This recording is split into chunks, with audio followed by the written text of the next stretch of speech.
Major concerns about a vaccine given to many teen girls this morning. Even though it could save them from cancer, parents say that the side effects of it may not be worth it.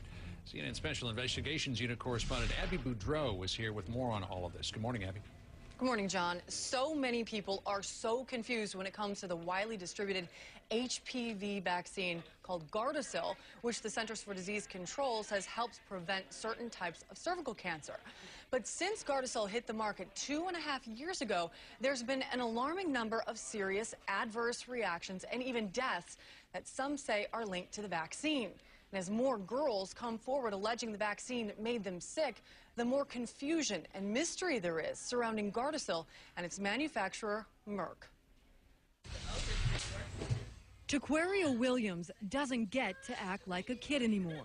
She's just too tired. It kind of hurts because I used to do a lot.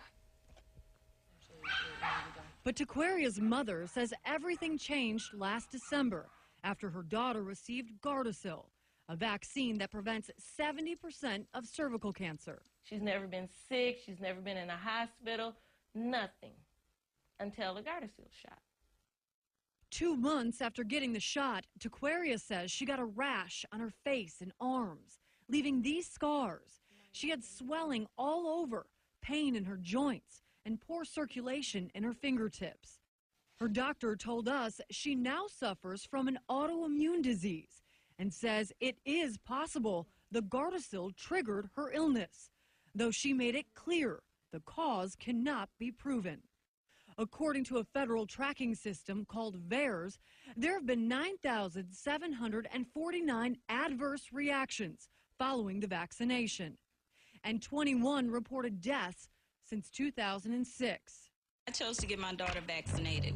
But Merck, Gardasil's maker, points out these are anecdotal cases. In a statement, company officials say it, quote, does not necessarily mean that the vaccine caused or contributed to the event.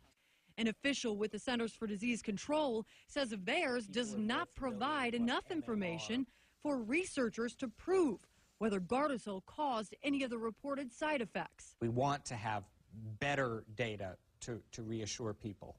But again, the patterns of the number of serious events looked at in VAERS do not suggest any increase in risk. While the CDC believes Gardasil is safe, a conservative watchdog group called Judicial Watch, which has been studying Gardasil's safety, says parents' concerns about the vaccine are valid. So without long-term studies and without a safety test, essentially the public is being used as a large-scale public health test.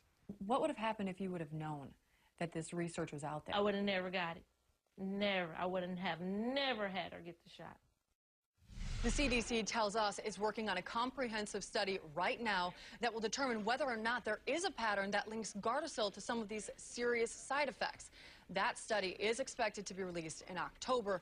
In the meantime, John, both the CDC and Merck encourage women to get regular pap smears even if they've gotten the Gardasil shot. John? Yeah, Abby, we have heard in the past about potential links between certain vaccines and autism, and there was one case that was decided by a court that found that the vaccine triggered an underlying condition.